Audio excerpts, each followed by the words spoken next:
Sir, Udgir जिल्हा होणार आहे म्हणून फेसबुकवर सोशल मीडियावर अफवा पसरत आहेत का? त्या सत्य आहेत का खोट्या आहेत? अतिशय फेक बातमी आहे.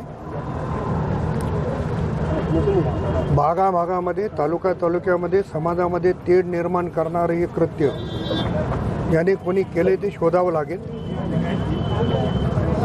आणि लातूर जिल्हा आता नव्यानं झालेला आहे, त्यामधनं उदगीर जिल्हा होतोय अशा पद्धतीचं वातावरण तयार करू.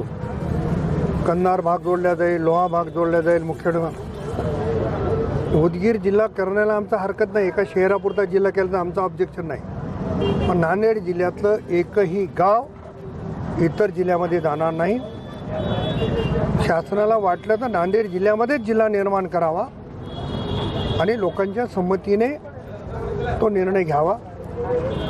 परंतु उदगीरच्या संदर्भामध्ये जो कोणी अशा बातम्या फैलवतो त्यांना माझं नम्र आव्हान आहे, नम्र विनंती आहे की अशा पद्धतीच्या चुकीच्या बातम्या देऊन लोकांमध्ये गैरसमज पसरवण्याचं काम करू नये. उदगीर जिल्हा होण्याला आमचा विरोध नाही, परंतु नांदेड जिल्ह्यामधला एकही गाव हे कुठल्या भागामध्ये जाणार नाही. जसं असं म्हणलं जाते की पाणी पळवलं जातं, तर जे पाणी पळवल्या जाते ते कल्पोकल्पित काही हुशार माणसं आहेत, ज्यांना काम नसेल ती माणसं डोक्याला होतात. नांदेडला पाणी कुठून येते? गोदावरी कुठून निघते? मग असं नाशिकवरून येणारं पाणी नांदेडकरांनी पिऊ नये म्हणलं तर चालते का?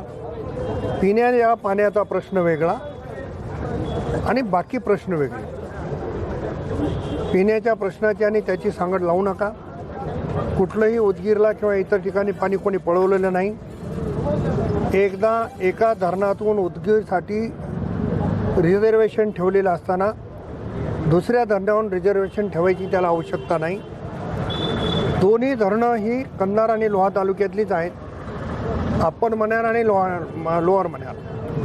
त्याच्यामुळं अप्पर मण्यारमध्ये उदगीरचं रिझर्वेशन आहे आणि लोअर मण्यारमधून जी पाईपलाईनचं काम चालू आहे मी थांबवलेलं आहे आणि मी ते काम होऊ देणार नाही.